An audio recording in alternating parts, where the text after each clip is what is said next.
Alô, está começando mais um episódio aqui do nosso querido Hopecast. Mais uma lição, mais uma semana e mais um tema para a gente discutir aqui da nossa lição da Escola Sabatina Jovem. Dessa vez a gente tem aqui a lição 3, já no início desse novo trimestre aí que começou, né? Estamos atravessando já a lição e com o tema de 2 eras, uma mensagem. E aí a gente vai ver do que se trata, né? Essa lição aí que também vai falar sobre a aliança. A gente vai ver de novo a aliança antiga, a nova aliança, se uma tem a ver com a outra, se uma é contrária à outra, se uma anula a outra. Tem várias coisas que a gente consegue tirar aí dessa lição para entender o que é essa tal de aliança que é citada tantas vezes na Bíblia e os efeitos dela para toda a humanidade e para nós também, hoje e também do que aconteceu há muito tempo atrás.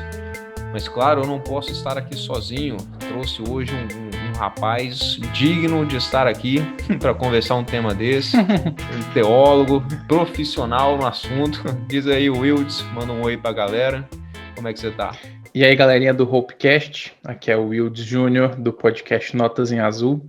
E é um privilégio estar aqui no Hopecast para poder falar sobre esse tema tão interessante, que é o tema da aliança, as duas alianças que na verdade são uma, e assim por diante. Isso aí, então como ele falou aí, ó, inclusive me lembrou, te peço perdão aí, Wildes, eu tava pensando nisso antes e acabei esquecendo na hora de começar aqui. O Wildes também tem um podcast, galera, o Notas em Azul, pode olhar aí, lá ele conversa temas sobre arte, filosofia das coisas, não, Wildes? Dá um resuminho aí pro seu podcast. O podcast Notas em Azul basicamente o meu diário no formato de áudio. Então eu falo sobre as coisas que eu gosto, que são arte, filosofia, história. Falo muito sobre música também, que é um assunto de grande interesse para mim. Falo um pouco sobre teologia e tento criar uma linha de conexão entre todas essas coisas, porque eu acredito que, no fundo, tudo está conectado. A arte não existe sem a filosofia não existe sem a teologia, e a teologia também depende muito da arte para poder ser entendida. Então, eu creio que, no geral, assim, é basicamente sobre isso o meu podcast. É um podcast sobre tudo e como tudo se encaixa. Vamos dar início aqui aos trabalhos, né, Wildes? Então a gente já começa aqui É isso. com a nossa lição. Você vai estar vendo aí no YouTube, no Spotify, a arte do nosso parceiro Ronald.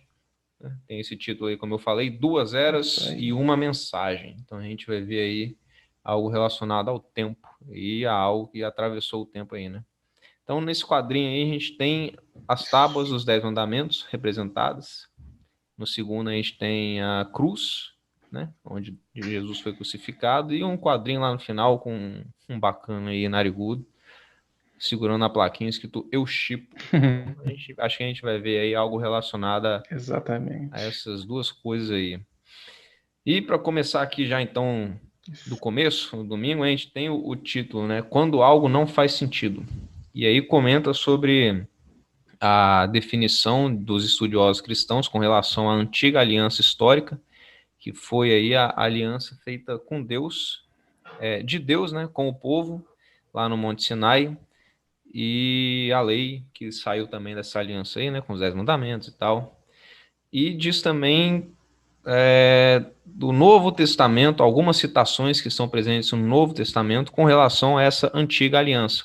E aí a gente vê alguma coisa que começa a fazer jus aqui ao título, né, quando algo não faz sentido, que causa uma certa estranheza. Então lá no Novo Testamento a gente acha as seguintes descrições do que seria essa aliança antiga. O Novo Testamento, então, coloca essa aliança como um tutor que não é mais necessário, depois que alguém vai a Cristo, lá em Gálatas 3, 24 e 25. Uma aliança que procede da carne, não do espírito, em Gálatas também, 4, 23 e 29. Que impede as pessoas de receberem a aliança eterna, em Gálatas 4 e 30.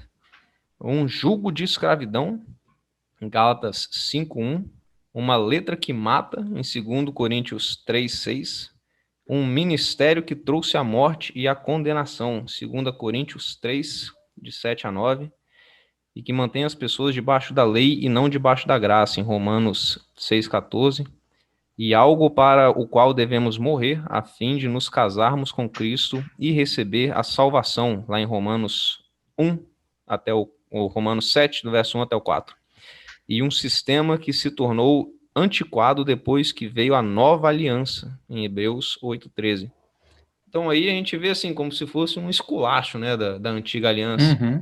E é por isso que parece que realmente não faz sentido, né, com relação a... Pois se lá atrás a gente vê que a antiga aliança teve seu valor, teve a sua função, então quer dizer que agora a antiga aliança já não presta mais? O que você achou desse pensamento aí, dessa visão do Novo Testamento, Wildes? Acho que antes da gente já pular para a forma com qual o Novo Testamento aborda a questão da antiga aliança, entre aspas, acho que a gente pode fazer uma voltar um pouquinho no princípio e entender basicamente o que é uma aliança. Eu sei que a gente já falou sobre isso na primeira lição, trouxe uma definição meio que superficial assim, mas vamos lá, o que é uma aliança no sentido bíblico, né? Na nossa língua, aliança tem a ver com o casamento, né? É um anel que você bota no dedo que representa a união civil que aconteceu entre aquelas duas pessoas. Geralmente ela é feita de ouro para representar a perpetuidade daquela união, certo? Só que no contexto bíblico, o conceito de aliança ele é um pouco diferente. Ele é baseado no conceito semita de aliança. E o que é uma aliança no conceito semita? Bem, a definição técnica do conceito de aliança, ela vem da relação vassalo-sucerano. A relação vassalo-sucerano tem a ver com o contexto histórico e político do período ali patriarcal, vamos dizer assim, que é a noção do seguinte: tem uma cidade grande, com muralhas, com uma pequena milícia, um pequeno exército e alguma coisa de agricultura. Essa cidade tem um rei, um superior, um suzerano.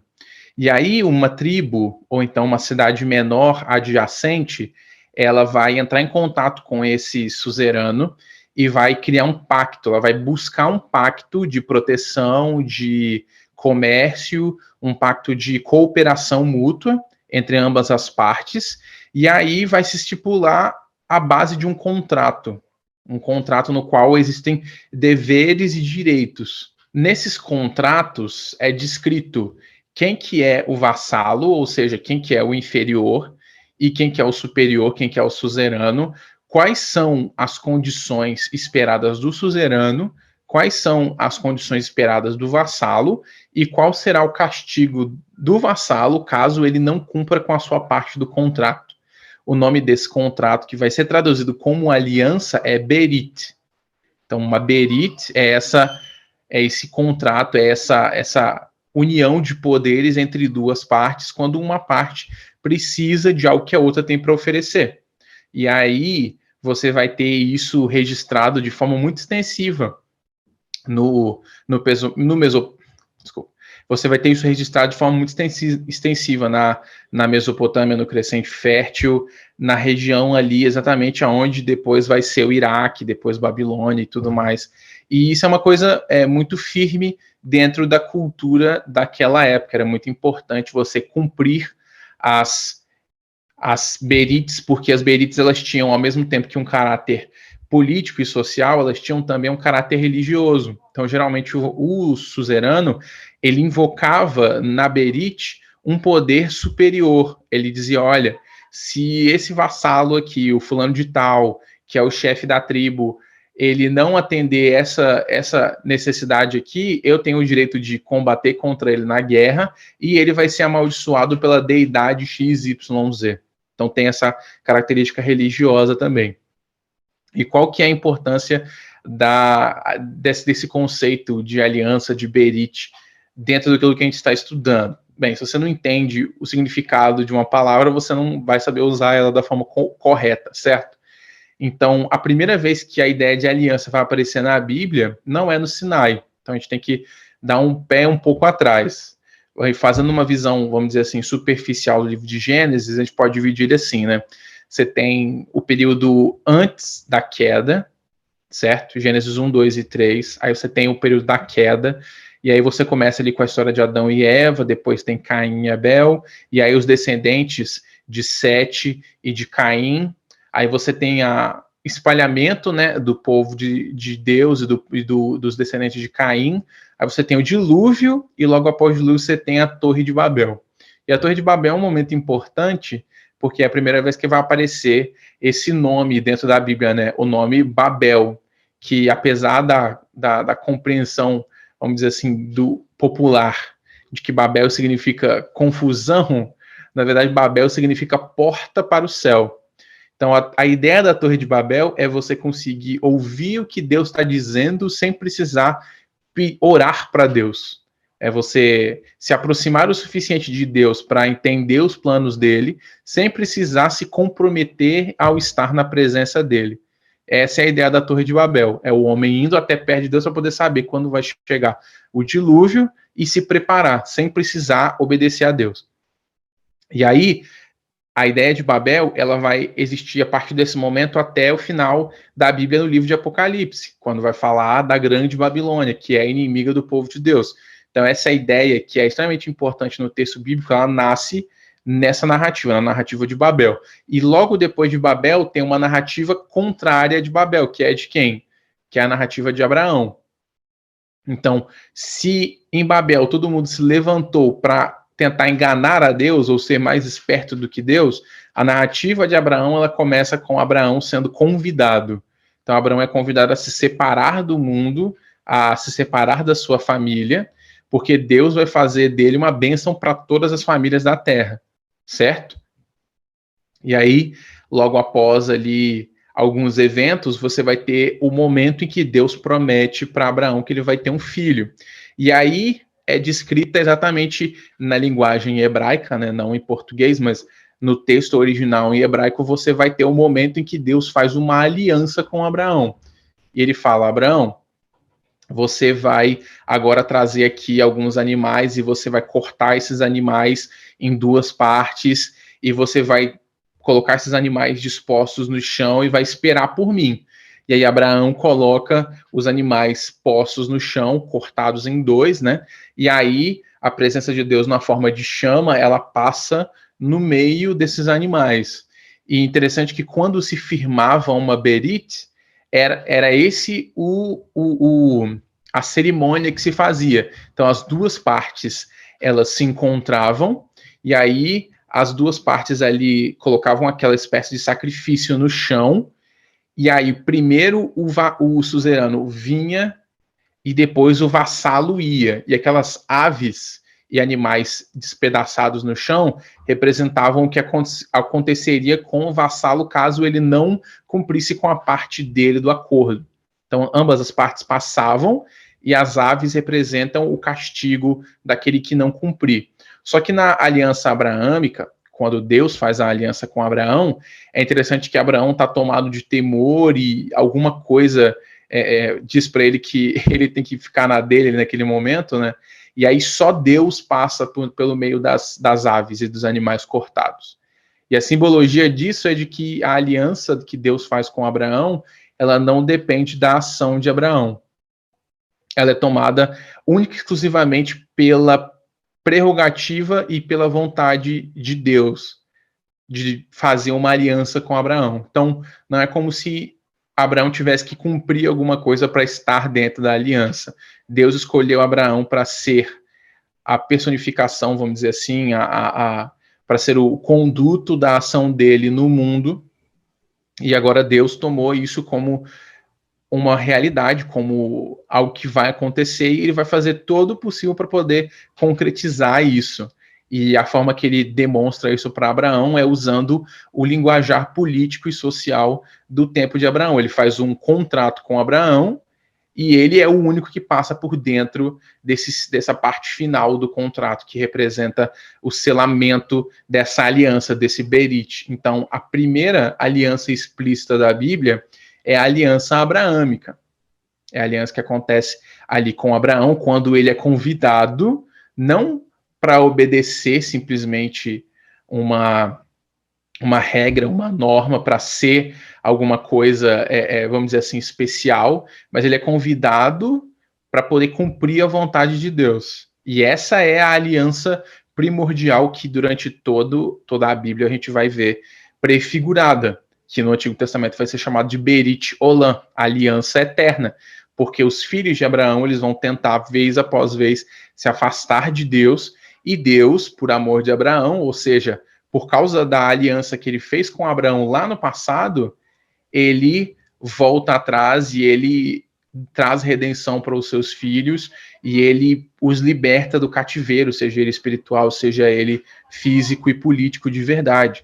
Então, esse aspecto da aliança precisa ser levado em consideração quando a gente está falando desse tema, porque a gente pensa, a primeira aliança foi a aliança do Sinai e a nova aliança foi a aliança da cruz. Seria uma redução da real natureza desse assunto dentro da Bíblia.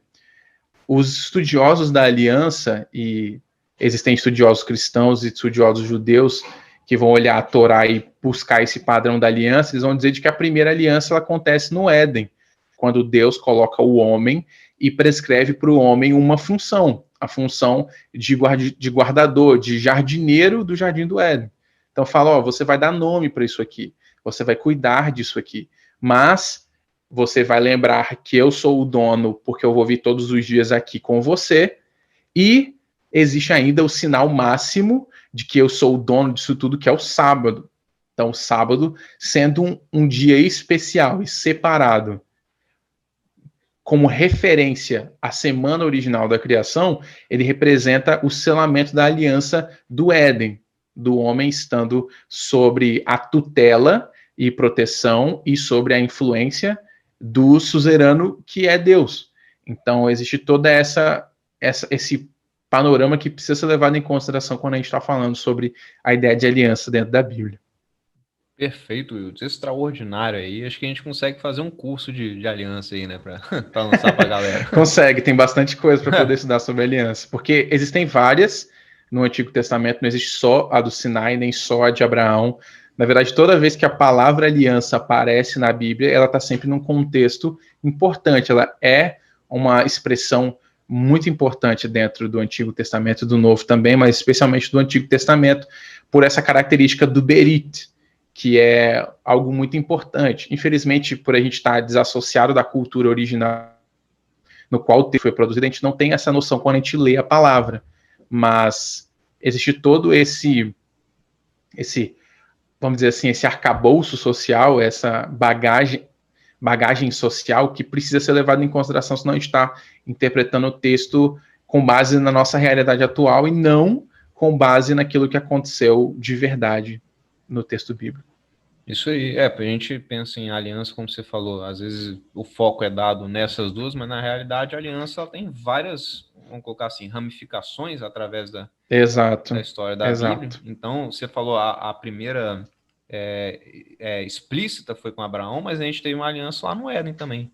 Não foi descrito, não foi falado, né? Mas Deus fez uma aliança com um casal e tal. E depois você pode ver.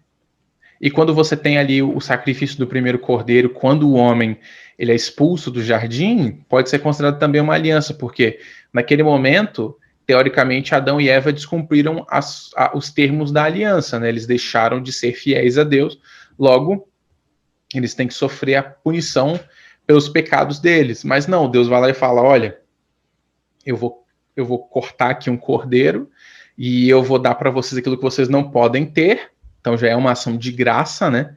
E vocês vão agora viver numa terra complexa e cheia de problemas, mas a roupa que vocês carregam, ela lembra essa aliança, esse momento em que eu falei, olha, apesar de vocês terem pisado na bola, eu tô aqui resolvendo o problema de vocês, que é uma prefiguração do evangelho como um todo, né? Isso. E é o que você falou, né, cara? A aliança tem essa relação, vamos colocar, bidirecional, né? Porque vai ser entre as partes e ambas as partes têm algo a oferecer nessa aliança. Seja na situação de vassalo e suzerano, mas o suzerano, ele retribui algo que o vassalo faz, a pedido. Sim. E no caso de Deus, Deus sempre pede alguma coisa. Ou, às vezes, como você falou, no caso de Abraão, Deus nem pediu, porque Abraão já fazia há muito tempo. A vida de Abraão inteira foi dedicada a Deus. Então, ele viu que aquele era um homem digno de se fazer um trato tão importante desse, que, afinal de contas, descreveu a história da nossa humanidade. E até os dias de hoje a gente tem esses resultados aí, né? É verdade. Exato.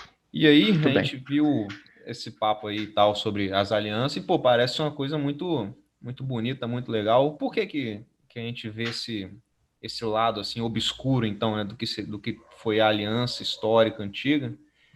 E por que a gente tem uma nova aliança? Porque a gente encontra aqui já no finalzinho desse dia de domingo, se a gente for lá em Hebreus 8, a gente vai ver que um dos motivos de Deus ter feito uma nova aliança através de Jesus Cristo foi o fato de que nós, né, a humanidade, abandonou a aliança, a original, a antiga.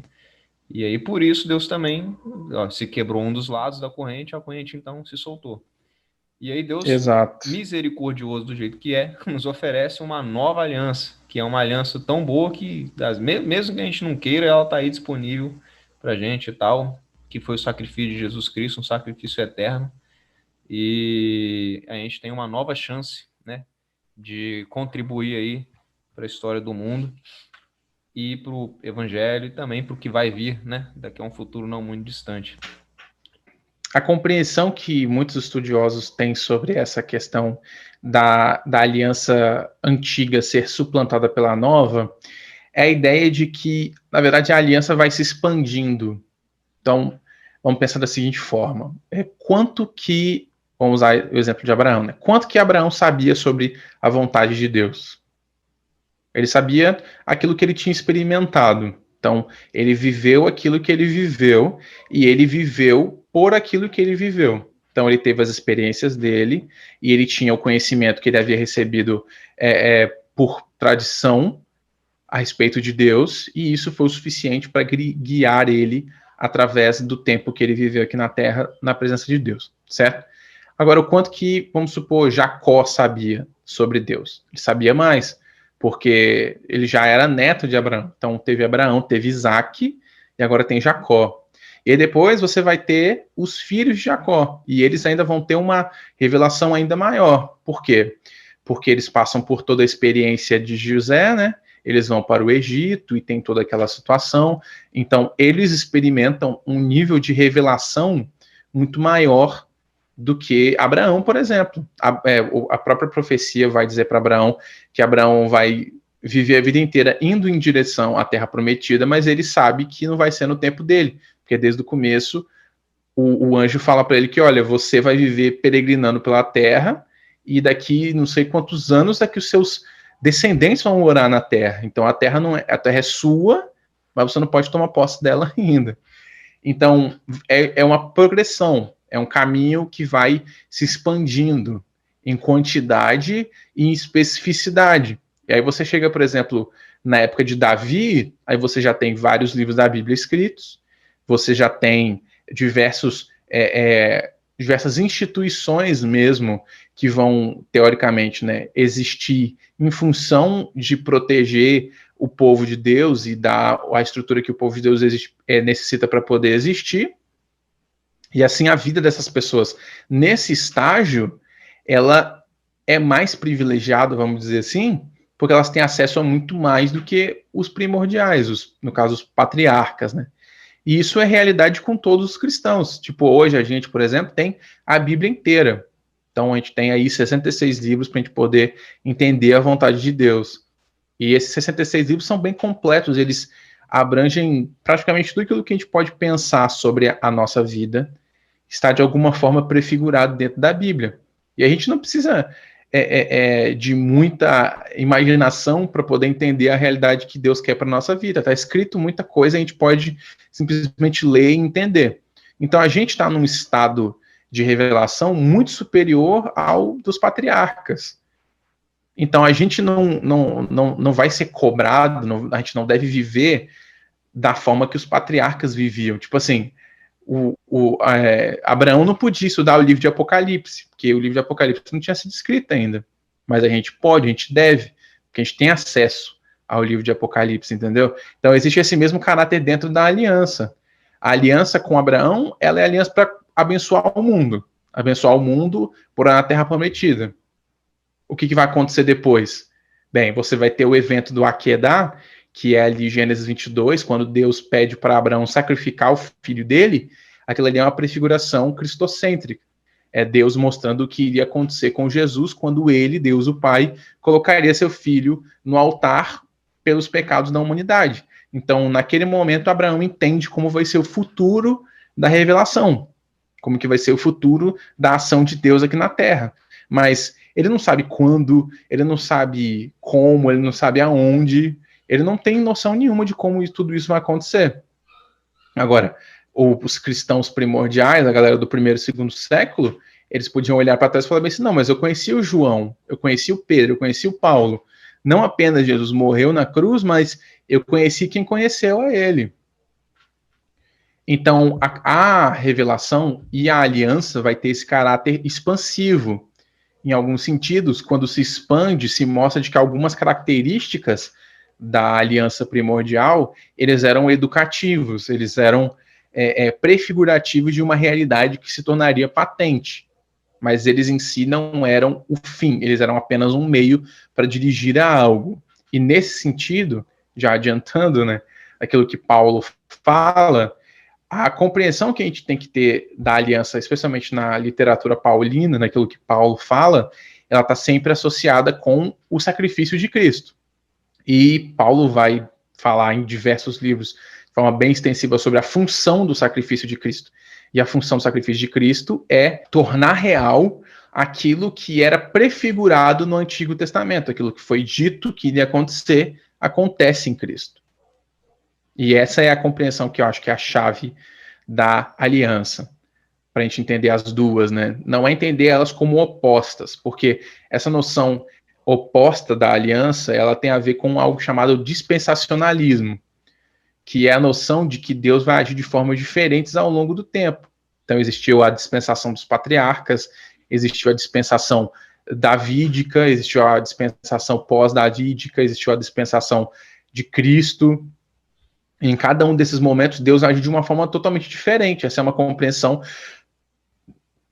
que algumas religiões cristãs, que algumas denominações cristãs têm. Eles honestamente acreditam nisso. Eles acreditam que Deus agiu de uma certa forma até o dilúvio. E depois ele agiu de outra forma. E as formas que Deus age, elas não se relacionam diretamente. Elas não precisam ser coerentes entre si, porque são dispensações, são períodos de tempo, e em cada período de tempo é como se Deus tivesse com um humor diferente, vamos dizer assim, entendeu? É a forma com qual essas denominações explicam as diferenças aparentes entre o caráter de Deus no Novo Testamento e no Antigo Testamento. Mas essa não é a compreensão adventista, né? A compreensão adventista é de que Deus é um só, ele sempre foi o mesmo, sempre vai ser o mesmo, e ele se revelou da melhor forma possível para cada uma das pessoas que receberam a revelação, e cabe a nós, com estudo honesto da Bíblia, entender como que essa revelação, como que essa ação de Deus se relaciona, sem que uma seja superior ou inferior à outra. É isso aí. E o que você falou, cara, é que a aliança ela se complementa através do tempo, é justamente para tirar essa ideia de que, apesar de que a gente está falando, né, com dois nomes diferentes, com duas definições diferentes, com duas situações, né, históricas e tal, contextuais, a gente está falando da mesma coisa. É uma dualidade, tem que pensar, tem que rachar um pouco as ideias para aceitar esse fato, né? De primeira, assim, é difícil. Sim, É a mesma coisa com relação sim, à Trindade, por exemplo. Como assim, né? Três em sim, um, dois em um. E uma prova disso, cara, é que logo na segunda a gente vê que a nova aliança, ela também está pautada em definições, em situações que a gente encontra no que foi utilizado aqui como a aliança antiga, mas citando o Sinai, como você falou, né, Wildes? Como o uhum, pessoal pega o padrão da aliança antiga, escolhe lá do Sinai. E a gente vê, por exemplo, que essa nova aliança foi pautada em 4 promessas. E a gente vê que essas 4 promessas elas podem ser encontradas também em aspectos presentes na aliança antiga. Por exemplo, aqui, a primeira promessa é: na mente lhes imprimirei as minhas leis, também no seu coração as inscreverei, lá em Jeremias 31, 33. uhum, Esse escrito a gente consegue relatar lá também em Deuteronômios, quando a gente vê: escute, Israel, o Senhor nosso Deus é o único Senhor. Portanto, ame o Senhor, seu Deus, de todo o seu coração, de toda a sua alma e de toda a sua força. Estas palavras que hoje lhes ordeno estarão no seu coração. Então a gente consegue ter uma relação histórica aí com a primeira promessa. Com a segunda promessa, a gente tem também: eu serei o Deus deles e eles serão o meu povo, lá em Jeremias 31, 33 também. Essa promessa a gente consegue achar lá em Levíticos 26, 12, quando Deus comenta, né? Andarei entre vocês e serei o seu Deus e vocês serão o meu povo. Então, apesar da gente estar falando, né? Até agora foram duas. Apesar da gente estar falando de alianças, a um primeiro olhar, a uma primeira vista, alianças diferentes, a gente vê que na essência delas, elas são semelhantes. Né? A terceira promessa: todos me conhecerão, desde o menor até o maior dele. Jeremias 31, 34. Essa promessa, ela está destrinchada pela Bíblia aí, com a relação que a gente sabe, né, da escolha do povo de Israel para ser aí a luz do mundo e mostrar ao resto do mundo o poder de Deus e a glória de Deus, né, para todas as pessoas. A gente tem vários textos aí, né, como Êxodos, lá em Salmos também, Gênesis. E a promessa 4, a última aqui, desse DNA da aliança, tá assim: perdoarei as suas iniquidades e dos seus pecados jamais me lembrarei, lá em Jeremias 31, 34 também. E aí, a primeira revelação bíblica de que Deus perdoaria os nossos pecados está lá também na famosa aliança do Sinai, quando Moisés pega a tábua dos 10 mandamentos e Deus se revela como aquele que perdoa a maldade, a transgressão e o pecado, lá em Êxodo 34. Então a gente vê que parece que a gente está falando de duas coisas, mas como você falou aí Wildes, na realidade a gente tem uma essência que se mantém com o tempo e os seus detalhes, as suas nuances, os seus contextos é que mudam, mas a gente fala de uma mesma coisa. Se a gente for analisar o Antigo Testamento de forma honesta, fica muito claro que o objetivo do ritualismo judaico como um todo é a prefiguração do Messias. Não tem outra função dentro daquilo que está descrito da Bíblia, né?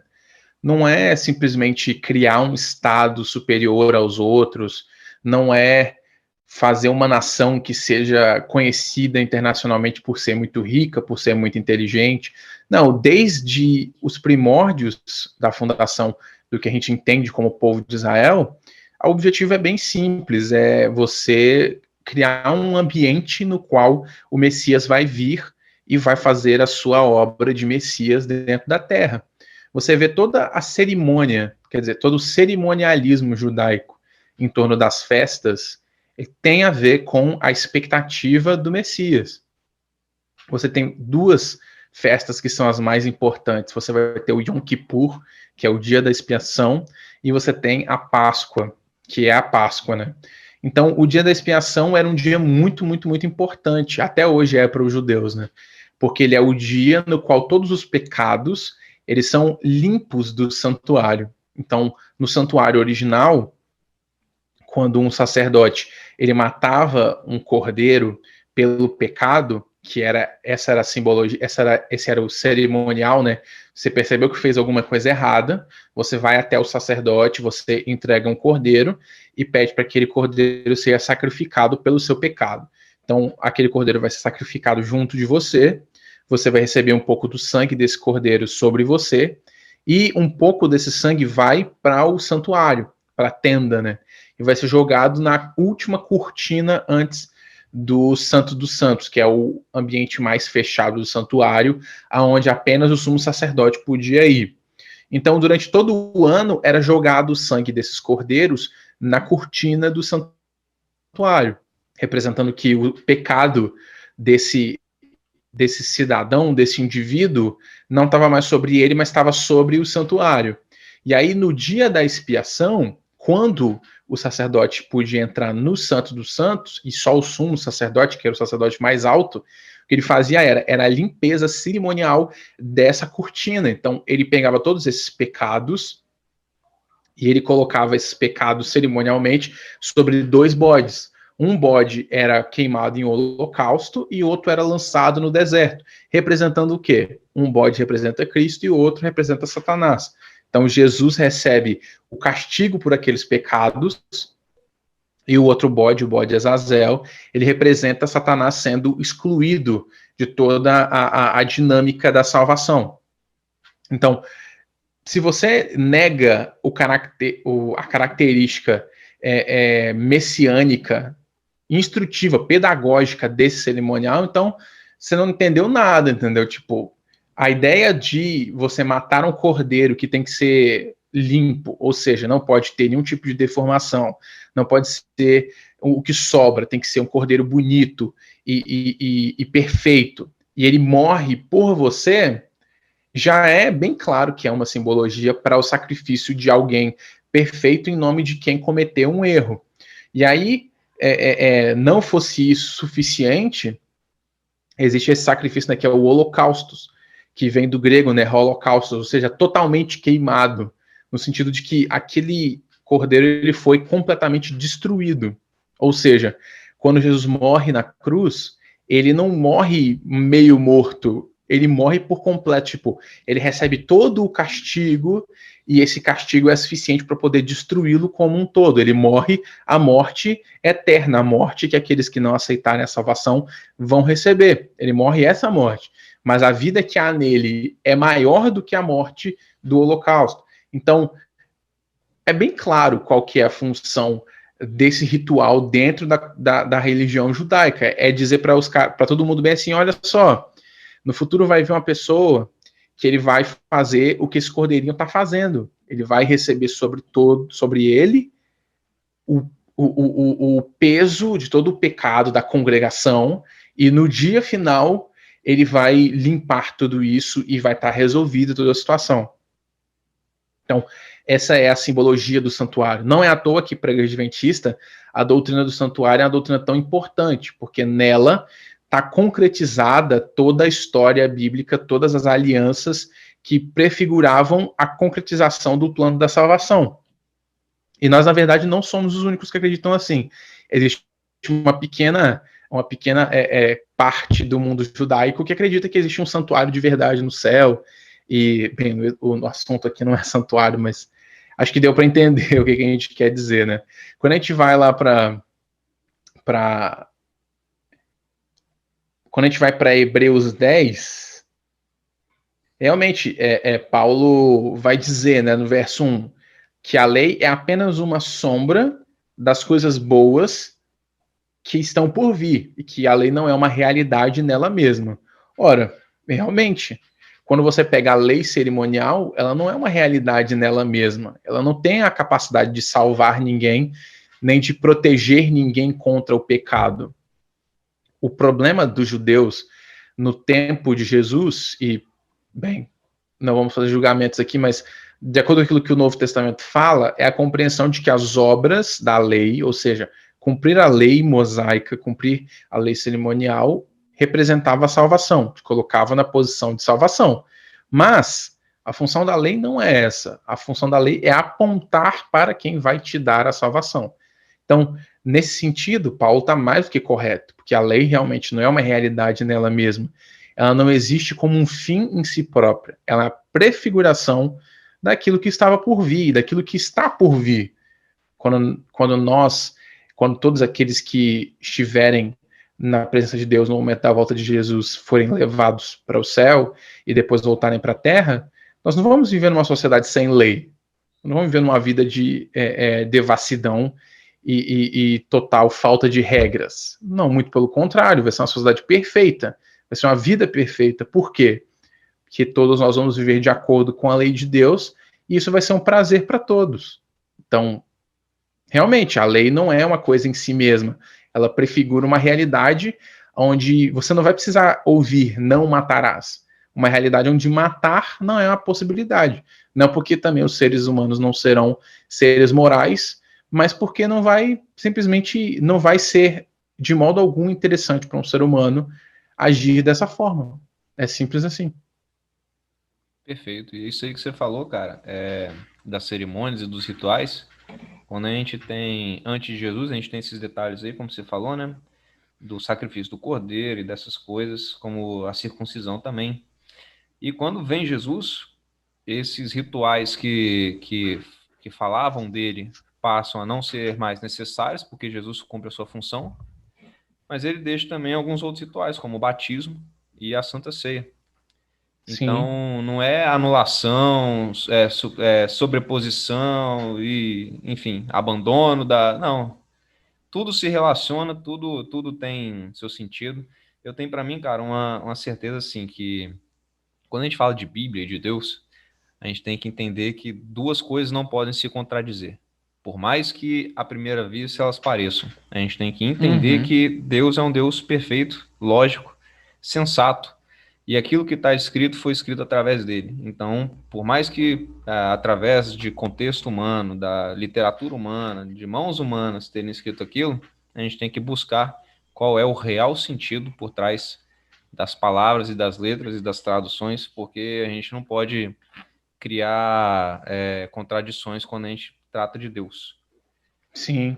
Esse é um desafio muito grande, porque seria fácil se a Bíblia fosse tipo um dicionário, né? Tipo assim, eu quero entender sobre, sei lá, sobre casamento. Aí tem um capítulo inteiro dizendo tudo que tem que saber sobre casamento, certo? Seria fácil se fosse assim.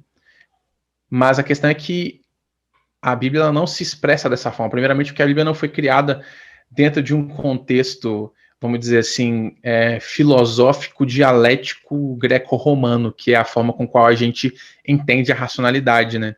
Então, a ideia de você dispor as coisas com começo, meio e fim, e nessa maneira meio filosófica, né, como eu disse, dialética, de você expor um assunto depois do outro e criar uma concatenação de ideias que é coerente e é extensiva, essa compreensão que é tão importante para a nossa sociedade, a sociedade ocidental, mas também oriental em alguns sentidos, simplesmente não existe dentro do contexto bíblico, porque essa não é a preocupação da Bíblia. A Bíblia não é um livro de pergunta e resposta, né? A Bíblia não é um livro tipo assim, entenda. A Bíblia é um livro que vai te convidar, em primeiro lugar, a ter uma experiência com Deus, né? Como que a gente entende a Deus, como que a gente quantifica quem Deus é e o que ele é um grande problema. Tipo, tentar criar uma teoria de Deus. Né? Teologia é isso, né? Teoricamente, é o conhecimento de Deus. É um grande problema que está, desde o seio da humanidade, está enraizado na tentativa do homem de diminuir Deus a compreensões, mas que é vã. Tipo assim, a gente sempre vai encontrar, se a gente estudar a Bíblia de forma honesta, a gente sempre vai encontrar porções do texto que parecem ser inconciliáveis, mas o texto foi inspirado pelo mesmo Deus. Então, a nossa função é encontrar o sentido dentro disso, a despeito das nossas ideias pré-concebidas sobre o texto. E esse é um grande problema. Um professor meu da faculdade, ele fez um exemplo assim, que é o melhor possível. Vamos pensar da seguinte forma, né? Centro de Vitória, certo? Você está no centro de Vitória, você quer para São Paulo. O caminho certo para isso, para São Paulo, seria o quê? Você está ali no centro, você pega a segunda ponte, aí você desce na BR-262, aí você vai pegar ela e ir até Viana, e de lá pegar a 101. Da 101 você vai até o Rio de Janeiro, e aí lá no Rio de Janeiro você pega a Dutra, você segue a Dutra até o final, você está em São Paulo. É simples assim. Então imagina, você está no centro de Vitória com uma Ferrari, ou seja, um carro rápido, confortável, potente. E aí, ali na Praça Costa Pereira, você está ali saindo da Praça Costa Pereira, ao invés de pegar na direção da segunda ponte, você pega a direção Jardim Camburi, certo? Você vai para a Avenida Beira-Mar e pega a direção Jardim Camburi. E aí você segue por ali. E aí, quando chega ali próximo do Palácio do Café, quando você poderia pegar a terceira ponte e descer para a Rodovia do Sol, para meio que ajustar a sua rota, ao invés de fazer isso, você segue reto e pega Camburi. É lá de Camburi você passa ali por dentro e cai na BR-101. E aí você segue, certo?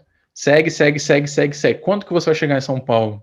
Demorar um pouquinho. Você vai ter que dar uma volta inteira no mundo. Então, a questão é que a nossa mente, ela é o carro. Ela tem a potência de chegar em praticamente qualquer lugar.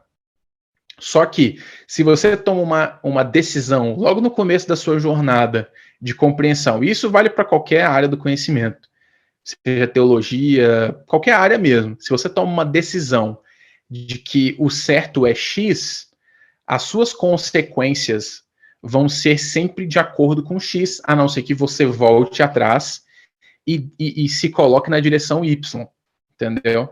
Então, o problema da compreensão de duas alianças contraditórias é aquela parte do pressuposto de que o Antigo Testamento ele foi revogado quando Jesus morreu.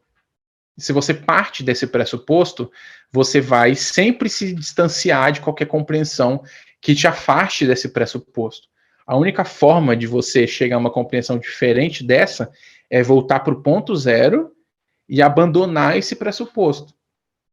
Então, essa é uma questão muito complexa. Como é que você discute com uma pessoa que já está lá na divisa com a Bahia, falando que ela devia estar em São Paulo? Entendeu? Então, a gente tem que levar em consideração essa parte do nosso próprio pensamento, da nossa compreensão sobre Deus, sobre o mundo, sobre a vida. A gente tem que pensar e tentar entender qual que é o pressuposto que a gente está levando para o texto, qual que é a ideia que a gente já tem, que a gente está tentando provar através do texto, ao invés de deixar o texto dizer para a gente para onde que a gente devia ir.